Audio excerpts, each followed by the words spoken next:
వసంత పంచమి 2026 ఈ ఏడాది జనవరి 23వ తేదీ శుక్రవారం రానుంది. మాఘమాసం శుక్లపక్షం పంచమి రోజున పండుగగా జరుపుకుంటూ ఈరోజే చదువుల తల్లి సరస్వతీదేవి అవతరించినట్లు పురాణాలు చెబుతున్నాయి. వసంత పంచమి రోజున వసంతకాల ప్రారంభంగా కూడా పరిగణిస్తారు.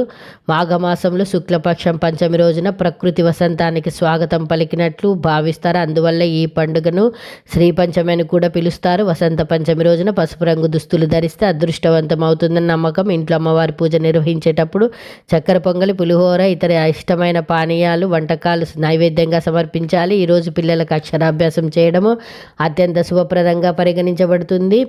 వసంత పంచమి పూజకు శుభముహూర్తం ఉదయం 7:15 నుండి మధ్యాహ్నం 12:33 వరకు ఉంటుంది. ఈ సమయం మధ్యలో సరస్వతి పూజ, చదువుల ప్రారంభం, నూతన వ్యాపార ప్రారంభం, గృహప్రవేశాలు, అన్నప్రాసన వంటి అనేక శుభకార్యాలకు అనుకూలంగా పరిగణించబడుతుంది. పండితుల సలహా ప్రకారం ఈ రోజున సరస్వతి గుడికి వెళ్ళి అమ్మవారికి పూజలు చేయడం, ఇంట్లో సరస్వతి పూజ నిర్వహించడం వల్ల విద్యార్థులకు ఏకాగ్రత, పట్టుదల, జ్ఞాపకశక్తి పెరుగుతుంది. వసంత పంచమి రోజున చిన్నపిల్లల పెన్సిల్, పుస్తకాలు, బలపాలు వంటి భక్తులచే దానం చేయడం మంచి సాంప్రదాయము. వసంత పంచమి సందర్భంగా పసుపు రంగు దుస్తులు ధరించడం, పసుపు రంగుతో అలంకరణ చేయడం ఒక మంచి ఆచారంగా ఉంది. పసుపు రంగు శ్రద్ధ, శుభం, సంపదను సూచించే రంగుగా పరిగణించబడుతుంది. వసంత పంచమి రోజు అమ్మవారికి పూజ చేసి సరస్వతి మంత్రాలు చదివితే చదువులు మరియు విద్యా జీవితం మెరుగుపడుతుందని నమ్మకం ఉంది. వసంత పంచమి రోజు ఎవరైతే సరస్వతి దేవికి పూజ చేస్తారో వారికి అమ్మవారి ఆశీస్సులతో పాటు ఏకాగ్రత, పట్టుదల, జ్ఞాపశక్తి పెరిగి చదువులపై మనసు లగ్నం చేయగలుగుతుందని మన పురాణాలు చెప్పబడింది. ఈ వీడియో నచ్చి